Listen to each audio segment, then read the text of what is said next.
AHSEC थामहिनबा Assam higher secondary education काउन्सिलआ online class फोसावखांनायनि उनाव फरायसाफोरनि खाबुनि थाखाय एबार रेडिअ क्लास होनो लानाय हाबाफारिया थांनाय 8 मेनिफ्राय जागायबाय जाहाथे आसामनि फरायसाफोरनि फरायनायाव जोबोर खाबु जायो। बे भिडिअनि गेजेरजों आं नोंथांमोननो फोरमायगोन बेनि बागै गुवारै फोरमायनानै होगोन आरो मेट्रिक हायार सेकेन्डारि एग्जामनि रिजाल्ट आरो अनलाइन एडमिशननि सोमोन्दै गासैबो खौरांखौ आं बे भिडिअनि गेजेरजों नोंथांमोननो फोरमायगोन। बिदिब्ला भिडिअखौ एसेबो स्किप खालामालासिनो जोबजासिम नायलांदो आरो लोगोसे सुखुनाय मोनोब्ला मोनसे लाइक आरो सुखुवाखैब्ला डिसलाइक, लोगोसे चेनेलखौ गोदानै नायदोंब्ला साबस्क्राइब खालामनानैबो लादो। लोगोसेनो खौरांखौ नोंनि लोगोनो भिडिअ महरै शेयार खालामनोबो दाबावगारदो जाहाथे नोंनि लोगोआबो बेफोर खाबुखौ गोरलैयैनो लानो हायो। आंनिखौ आरो नोंथांमोना नायगासिनो दङ आंनि इउटुब चेनेल लाइमोन लाइजाम इउटुब चेनेलाव नोंथांमोनखौ बरायबाय।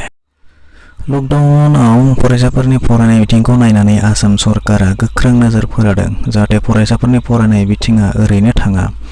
बेखायनो आसाम सरकारा फरायसाफोरखौ अनलाइन क्लास खालामनो थाखाय आखायाव लादों। बे अनलाइन क्लासआ मोननै सिस्टेमाव जागोन।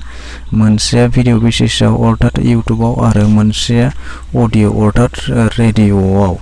नोंथांमोना मिथिगौ काउन्सिलआ थांनाय 24 एप्रिलनिफ्राय मोनथाम साबजेक्टनि सायाव अनलाइन भिडिअ क्लास खालामगासिनो। बे मोनथाम साबजेक्टआ जाबाय business studies, accountancy and economics. नोंथांमोना हयथ' गोबाङानो मिथिदों आरो गोबाङानो मिथियाखै। आं सानो नोंथांमोना बयबो मिथिगौ आरो जुदि दाबो मिथियाखैब्ला भिडिअनि डिसक्रिपसनाव लिंकखौ होनानै दोनदों, बेनिफ्राय नायनानै लानो हागोन।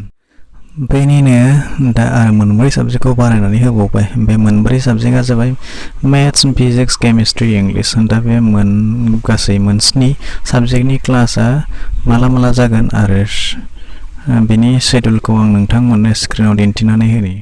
बेनिफ्राय सेकेन्ड प्रसेसआ जाबाय radio class. Assam higher secondary education council अर्थात एसेकआ फोरमायनाय बायदिब्ला गोबां गामि सिंनि माखासे फरायसाफोरनि आखायाव एन्ड्रइड मबाइल गैजोबा, दङब्लाबो इन्टारनेट कानेक्सनआ एसेबां थिग नङा जाहाथे रावबो फरायसाफोरा बे क्लासनिफ्राय बारग'आ। बेखायनो बे रेडिअनि टेकनिकखौ बाहायनाय जादों। दा बे क्लास माब्ला, मा साबजेक्ट आरो टाइमा मा जागोन नायदो।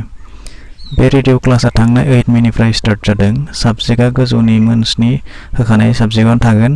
बार हिसाबै थागोन जोंहा टुइसडे, वेडनेसडे, फ्राइडे, मंगलबार, बुधबार आरो शुक्रबार। बे मोनथाम सानाव फुंनि 11टानिफ्राय 12टासिम अर्थात 1 घन्टा।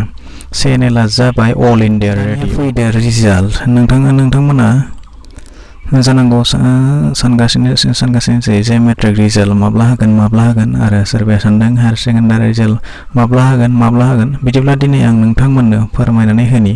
आसामनि सोलोंथाइ मन्थ्रि बिथांनि फोरमायनाय बादिब्ला मेट्रिक आरो हायार सेकेन्डारिनि फाइनेल रिजाल्टआ फैगौ दाननि थामहिनबा जुन दाननि गेजेर समाव ओंखारनायनि आसा दङ।